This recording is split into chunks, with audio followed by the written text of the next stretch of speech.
에버그린 커뮤니티 교회 주일 예배에 참석하신 모든 분들을 환영합니다.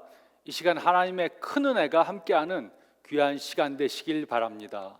저희 다 같이 기도드리겠습니다. 주님 감사합니다. 이 시간 저희를 주님 앞에 모아주시고 주님 앞에 모여 예배드리는 귀한 시간 주심을 감사드립니다.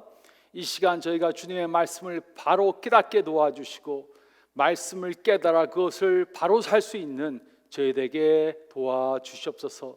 이 시간을 주님께 맡기옵나이다. 함께 하실 것 믿고 이 모든 말씀 우리 주님 예수 그리스도의 이름 받들어 간절히 기도리옵나이다. 아멘. 이 시간 저희 다 같이 하나님의 말씀 보겠습니다. 오늘 말씀은 사도행전 10장 34절로 48절 말씀입니다. 사도행전 10장 34절로 48절 말씀 저희 다 같이 보겠습니다.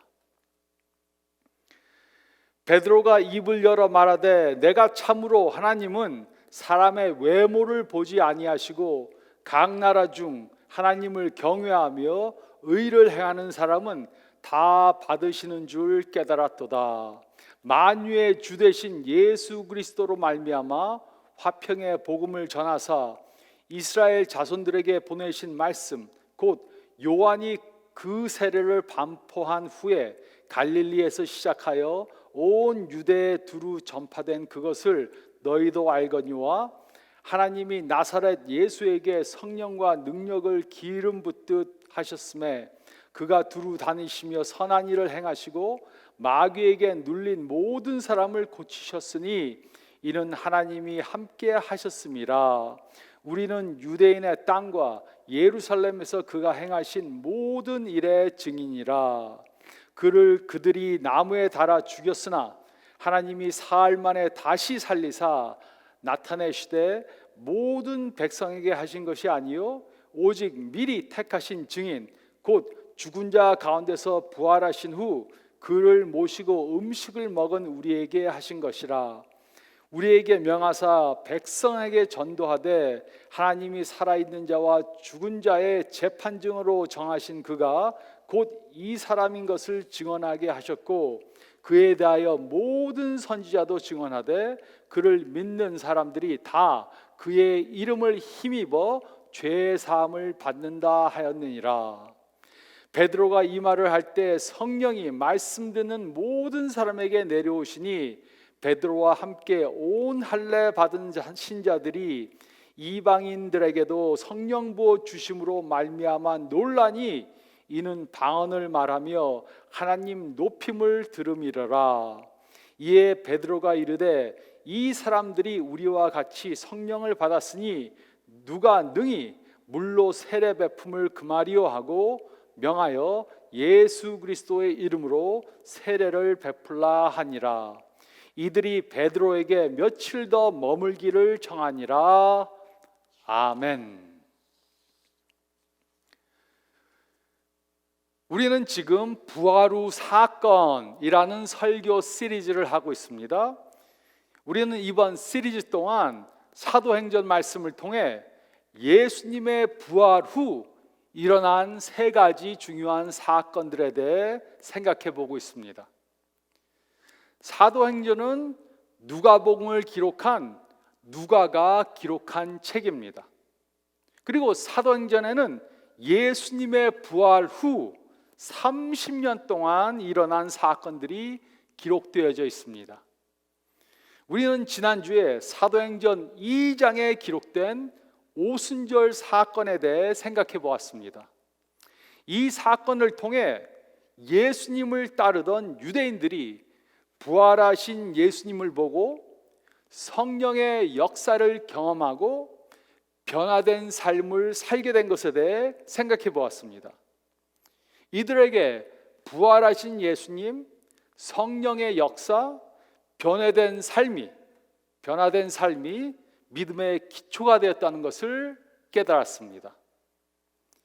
오순절 사건이 있은 후 예루살렘에 있던 많은 사람들이 예수님의 제자들이 되었고 예루살렘 교회는 매우 빨리 성장을 했습니다.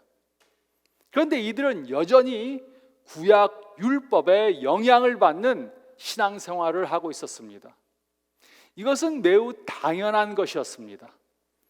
이 당시 그리스도인들은 대부분이 유대인들이었습니다.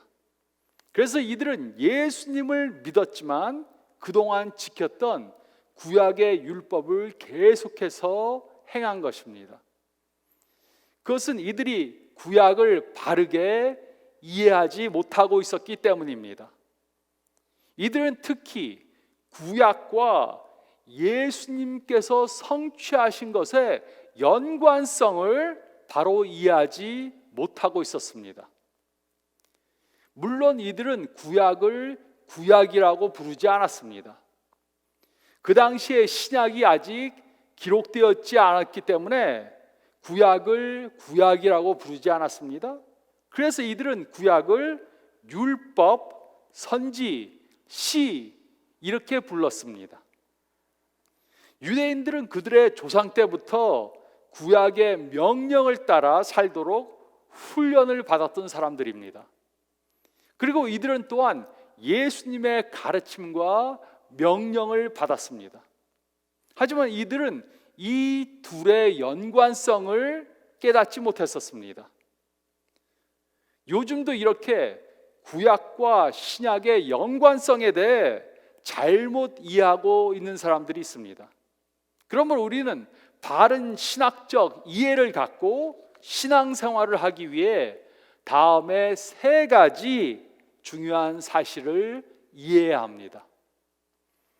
저희가 읽은 말씀 가운데 첫째로 34절로 36절 말씀을 보면 우리는 성경에 대한 바른 이해를 가져야 합니다. 우리는 성경에 대한 바른 이해를 가져야 합니다. 예루살렘에 있던 많은 사람들이 예수님을 믿고 예수님의 제자들이 되었습니다. 그런데 유대교 리더들이 예수님을 믿는 사람들을 핍박하기 시작했습니다. 그래서 이들은 예루살렘을 떠나 각각 다른 곳으로 흩어져 갔습니다. 베드로도 예루살렘을 떠나 지중해에 위치한 욥바로 내려갔습니다. 하루는 베드로가 지붕 위에서 기도하던 중에 환상을 보았습니다. 하늘이 열리면서 한 그릇이 내려왔습니다. 그 안에는 각종 부정한 짐승들이 들어 있었습니다. 구약은 부정한 짐승들은 먹지 말라고 명령했습니다. 그런데 환상 중에 베드로에게 큰 음성이 들려왔습니다. 일어나 그 짐승들을 잡아먹으라는 소리였습니다. 베드로는 속되고 더러운 것을 먹지 않겠다고 말했습니다. 그러자 하나님께서 깨끗하게 하신 것을 내가 속되다 하지 말라는 음성이 들려왔습니다. 이런 일이 3번 반복되다가 그 그릇이 하늘로 올라갔습니다. 베드로는 이 환상이 무슨 의미인지 이해할 수 없었습니다. 그는 하나님께서 지금까지 지켜왔던 율법을 왜 바꾸셨는지 이해할 수 없었습니다. 우리도 이런 질문을 할 수 있습니다. 구약 시대의 하나님이 신약 시대에 와서 바뀌신 것인가? 구약 시대의 진노와 심판의 하나님이 신약 시대에 와서는 사랑과 은혜의 하나님으로 바꾸신 것인가? 우리는 구약 시대의 하나님과 신약 시대의 하나님의 이미지를 잘못 이해할 수 있습니다. 이것에 대한 2가지 신학적 견해가 있습니다. 하나는 세대주의 신학이고 다른 하나는 언약 신학입니다. 세대주의 신학은 구속의 역사를 여러 세대로 나눕니다. 그리고 각 세대마다 하나님께서 다른 방법으로 인간들을 구속하셨다고 생각합니다. 그래서 사람들은 세대에 따라 각각 다른 방법으로 하나님을 따라야 했다고 그렇게 생각합니다. 그러므로 이들은 성경 안에는 여러 다른 언약들이 나온다고 믿습니다. 하나님께서 아브라함과 맺은 언약은 개인적 언약입니다. 하나님께서 이스라엘과 맺은 언약은 국가적 언약입니다. 그리고 하나님께서는 신약에 와서 온 민족과 언약을 맺었다고 그렇게 생각합니다. 이들은 하나님께서 인간들과 여러 다른 언약들을 맺으셨다고 믿습니다. 하나님께서는 구약시대와 신약시대에 다른 방법으로 역사하신다고 믿습니다. 그러므로 이들은 구약의 율법은 신약시대에 사는 우리들에게 더 이상 적용이 되지 않는다, 이렇게 믿습니다. 하지만 저는 이것이 성경을 잘못 이해하는 것이라고 믿습니다. 이와 반대로 언약 신약은 하나님과 인간들 사이에는 단 하나의 언약만이 존재한다고 믿습니다. 죄가 이 세상에 들어온 후에 하나님께서는 아담에게 구세주가 올 것을 약속하셨습니다. 창세기 3장 5절은 다음과 같이 기록했습니다.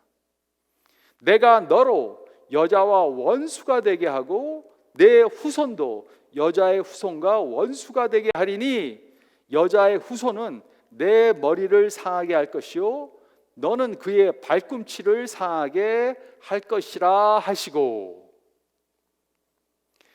하나님께서는 아담에게 구세주를 보내셔서 사탄의 머리를 상하게 하실 것이라고 약속하셨습니다.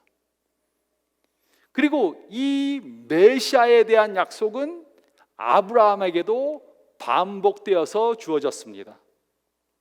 하나님께서는 구세주가 아브라함의 자손을 통해 임할 것이라고 약속해 주셨습니다.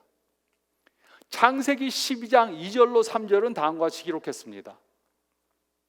내가 너로 큰 민족을 이루고 내게 복을 주어 내 이름을 창대하게 하리니 너는 복이 될지라. 너를 축복하는 자에게는 내가 복을 내리고 너를 저주하는 자에게는 내가 저주하리니 땅의 모든 족속이 너로 말미암아 복을 얻을 것이라 하신지라. 하나님께서는 메시아가 아브라함의 자손을 통해 오셔서 온 민족들이 구원을 받게 될 것이라고 약속해 주셨습니다. 이 언약은 어떤 한 개인이나 한 나라에게만 주어진 것이 아닙니다. 이 약속은 이 세상 모든 민족들에게 주어진 것입니다. 그리고 이 메시아에 대한 약속은 이삭에게, 야곱에게, 유다에게 반복되었습니다. 그리고 하나님께서는 이 구세주에 대한 언약을, 약속을 사무엘하 7장 16절에서 11절에서 16절에 메시아가 다윗의 자손으로 올 것임을 약속하셨습니다. 아담의 자손으로, 아브라함의 자손으로, 이삭의 자손으로, 야곱의 자손으로, 유다의 자손으로, 그리고 다윗의 자손을 통해 메시아가 올 것이라고 약속하셨습니다. 물론 이 약속은 구약이 끝날 때까지 이루어지지 않았습니다. 하지만 이 약속은 파기된 것이 절대로 아니었습니다. 열왕기상 25장 끝부분을 보면 다윗의 자손이 살아 있었습니다. 열왕기가 끝나는 열왕기하 25장 27절로 30절 말씀을 보면 이 약속이 이루어지진 않았지만 다윗의 자손이 아직 살아 있습니다. 그리고 이 약속은 결국 신약에 와서 아브라함의 자손으로 또 다윗의 자손으로 오신 예수님을 통해 이루어졌습니다. 이 사실은 예수님께서 여러 번 말씀하신 것입니다. 예수님께서는 율법과 선지와 시가 전부 다 자신에 대해 말한 것이라고 말씀하셨습니다. 그러므로 구약에 예수님에 대한 예언이 포함되어져 있는 것이 아닙니다. 그 대신 구약 전체가 다 예수님에 대한 예언입니다. 그러므로 하나님께서 인간들과 여러 가지 다른 언약들을 만드신 것이 아닙니다. 하나님께서는 단 하나의 언약만을 만드셨습니다. 그것은 바로 예수님을 통해 구원을 받는 은혜의 언약입니다. 그런데 그렇다면 우리는 600가지가 넘는 구약의 율법들을 어떻게 이해해야 합니까? 세대주의 신학을 믿는 사람들은 구약은 우리들에게 더 이상 적용되는 것이 아니라고 말합니다. 하지만 이와 정반대로 안식교 사람들은 구약은 아직도 유효해서 우리가 다 그대로 따라야 한다고 말합니다. 누가 옳은 것입니까? 구약은 매우 중요한 역할을 합니다. 구약의 율법들은 우리가 하나님의 율법을 어긴 죄인들이라고 알려줍니다. 우리는 구세주를 필요로 하는 사람들이라고 알려줍니다. 그래서 구약의 율법은 우리를 예수님께로 인도하는 중요한 역할을 합니다. 구약에 대해 바로 이해하는 것은 매우 중요합니다.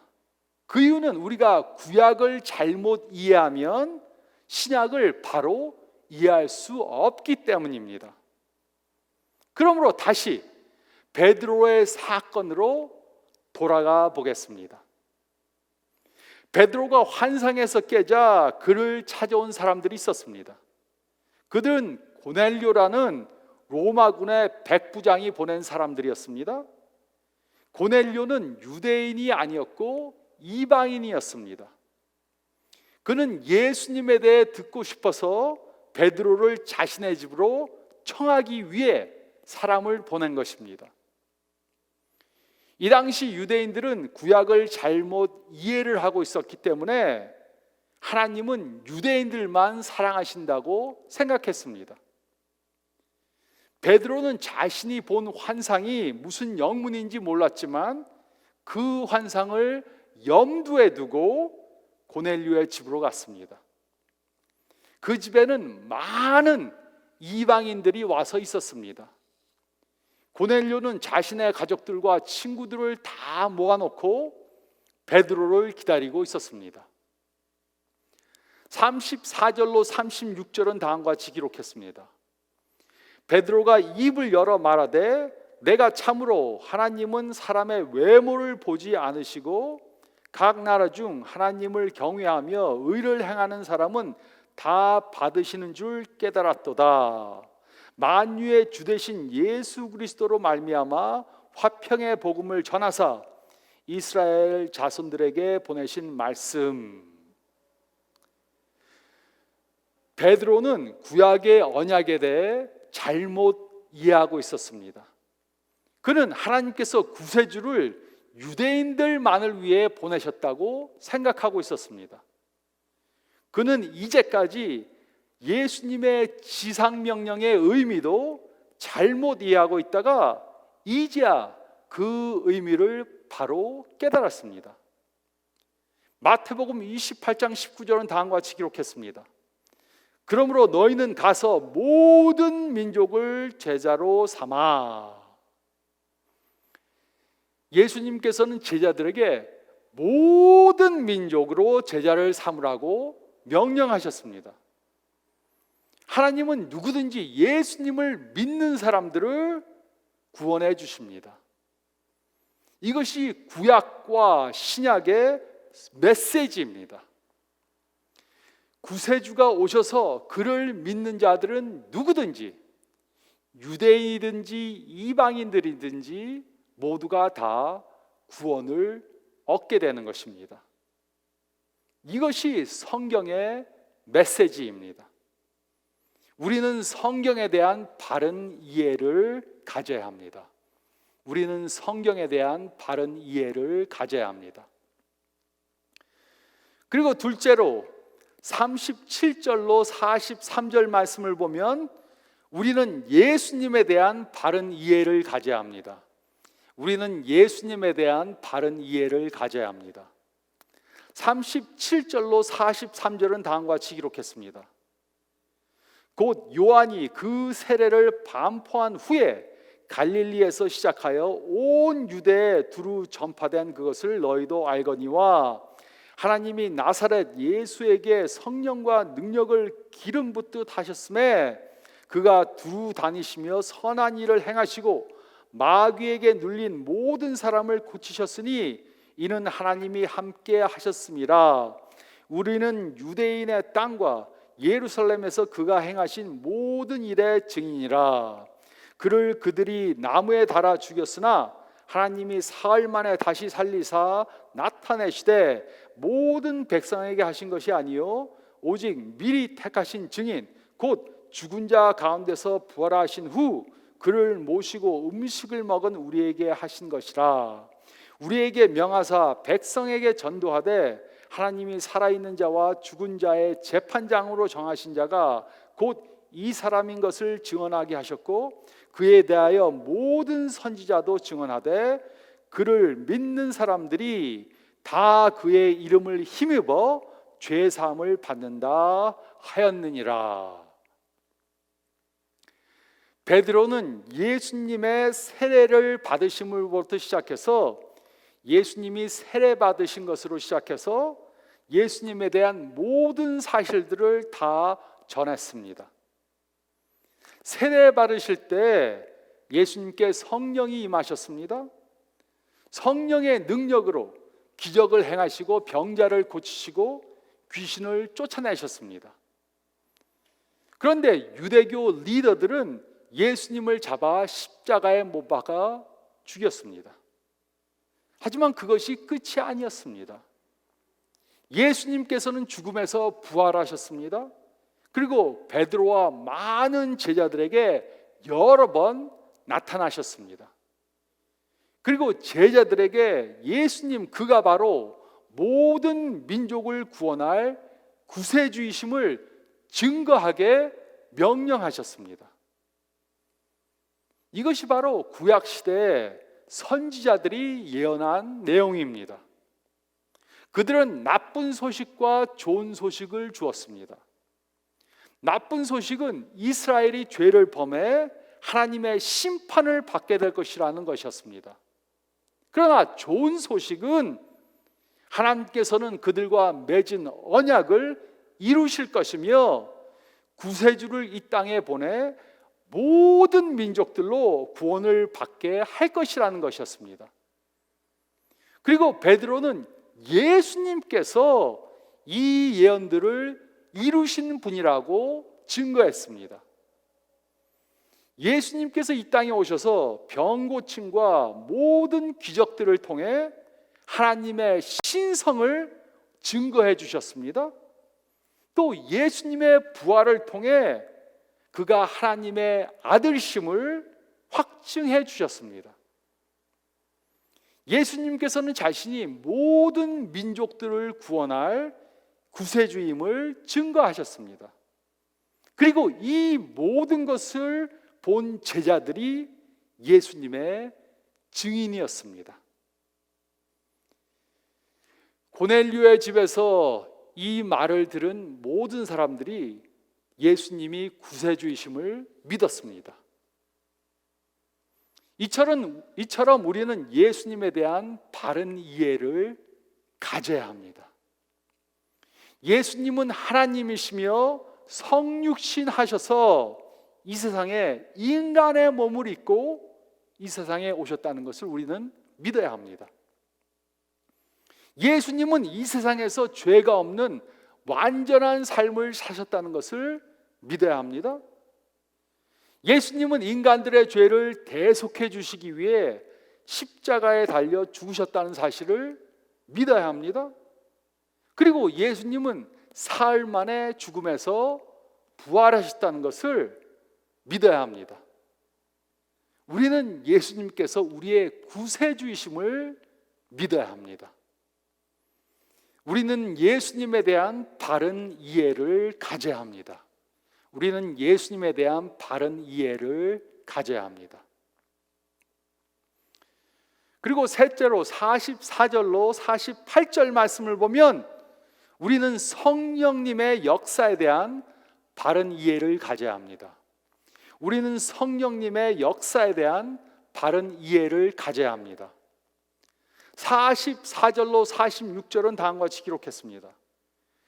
베드로가 이 말을 할 때 성령이 말씀 듣는 모든 사람에게 내려오시니 베드로와 함께 온 할례 받은 신자들이 이방인에게도 성령 부어 주심으로 말미암아 놀라니 이는 방언을 말하며 하나님 높임을 들음이러라. 베드로가 설교할 때 성령님이 그들 위에 임하셨습니다. 오순절 때 예수님을 믿는 유대인들에게 성령이 임하신 것처럼 이방인들에게도 성령이 임하셨습니다. 그러자 베드로와 함께 온 유대인 신자들은 이방인들에게도 성령이 내린 것을 보고 매우 놀랐습니다. 그들이 놀란 이유가 무엇이었습니까? 그것은 유대인들에게만 성령이 임할 줄 알았는데 이방인들에게도 성령이 임했기 때문입니다. 즉 이들은 이때까지 예수님은 유대인들만을 위해 오셨다고 잘못 생각하고 있었던 것입니다. 47절, 48절은 다음과 같이 기록했습니다. 이에 베드로가 이르되 이 사람들이 우리와 같이 성령을 받았으니 누가 능히 물로 세례 베품을 금하리오 하고 명하여 예수 그리스도의 이름으로 세례를 베풀라 하니라. 이들이 베드로에게 며칠 더 머물기를 청하니라. 이방인들이 성령 세례를 받으니까 이들에게 물 세례를 베푸는 것은 지극히 당연한 것이었습니다. 그러므로 이것이 성령님께서 구약 시대와 신약 시대 좀 다르게 역사하는 것 중에 하나입니다. 구약 시대 때 하나님께서는 성령을 어떤 특정한 사람들에게만 내려주셨습니다. 아무에게나 성령을 내려주신 것이 아니고 특정한 사람들에게만 성령을 내리셨습니다. 그리고 성령님은 그들과 얼마 동안 함께 계시다가 얼마 후에 그들을 떠나셨습니다. 그러나 신약 시대 이후 성령님의 역사가 달라졌습니다. 예수님을 믿을 때 모든 사람들에게 성령이 임하십니다. 성령님은 그 사람 안에 거하십니다. 그리고 그 사람 안에서 역사하시며 그 사람으로 예수님의 제자로 살도록 능력을 주십니다. 그리고 그 사람이 천국에 가기 전까지 그 사람을 절대로 떠나시지 않습니다. 이 성령님의 역사는 우리들에게 매우 중요합니다. 성령님이 없이는 우리는 예수님의 제자들로 살 수 없습니다. 그래서 우리는 성령님의 역사에 대한 바른 이해를 가져야 합니다. 그런데 어떤 그리스도인들은 성령의 역사에 대해 잘못 생각합니다. 성령에 대한 것은 오순절 교단 사람들이나 언급하는 것이다, 이렇게 잘못 생각합니다. 하지만 성령님의 역사가 없이는 예수님의 제자들로서 능력 있는 삶을 살 수 없습니다. 변화되는 삶을 살 수 없습니다. 시험을 이기는 삶을 살 수 없습니다. 영혼을 구원시키는 삶을 살 수 없습니다. 그래서 우리는 성령님의 역사에 대한 바른 이해를 가져야 합니다. 우리는 성령님의 역사에 대한 바른 이해를 가져야 합니다. 베드로를 비롯한 유대인 그리스도인처럼 우리도 잘못하면 성경에 대해 예수님에 대해, 성령님에 대해 잘못 이해할 수 있습니다. 이런 잘못된 이해는 우리로 하여금 하나님께서 하시는 일에 대해 완전히 잘못된 이해를 갖게 할 수도 있습니다. 그러면 우리는 구약을 완전히 무시하던가 아니면 구약을 그대로 지켜야 한다고 잘못 생각할 수 있습니다. 그러므로 우리도 성경에 대해, 예수님에 대해, 성령의 역사에 대해 바른 이해를 가져야 합니다. 그래야만 우리도 하나님의 역사에 바로 참여하는 사람들이 될 수 있습니다.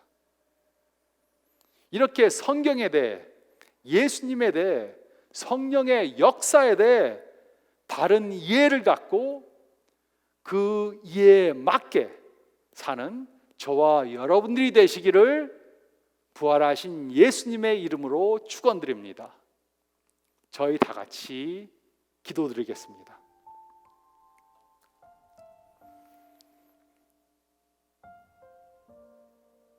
주님 감사합니다. 예수님을 이 땅에 보내셔서 모든 민족으로 구원을 받게 하시고 저희도 구원받게 해주심을 감사드립니다.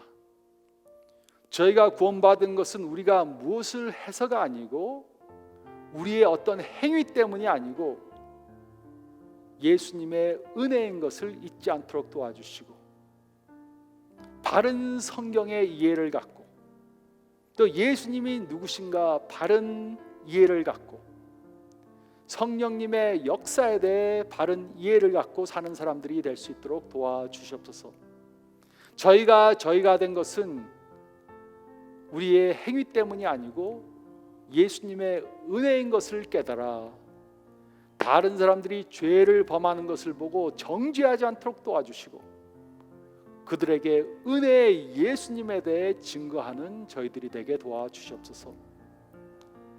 2000년 전 유대인들처럼 어떤 잘못 생각된 그러한 이해력 때문에 예수님의 복음이 나만 위한 것이라고 잘못 생각하지 않도록 도와주시고 예수님께서 명령하신 대로 모든 민족들로 예수님의 제자들을 삼는 저희들 되게 도와주시고 이런 일주일 살 수 있도록 도와주시옵소서. 혹시라도 저희 주위에 예수님을 모르는 사람들이 있으면 그들에게 가서 예수님의 복음을 증거할 수 있도록 도와주시고 예수님의 구원의 은혜를 전파하는 저희들 되게 도와주시옵소서. 이제는 우리 주 예수 그리스도의 은혜와 우리 하나님 아버지의 사랑하심과 성령님의 역사하심이 지금으로부터 영원토록 함께 있을지어다. 아멘. 저희 교회에서는 5월 첫째 주일부터 대면 예배를 다시 시작합니다. 여러분 준비하시고 참석해 주시기 바랍니다. 건강한 일주일 되시기 바랍니다.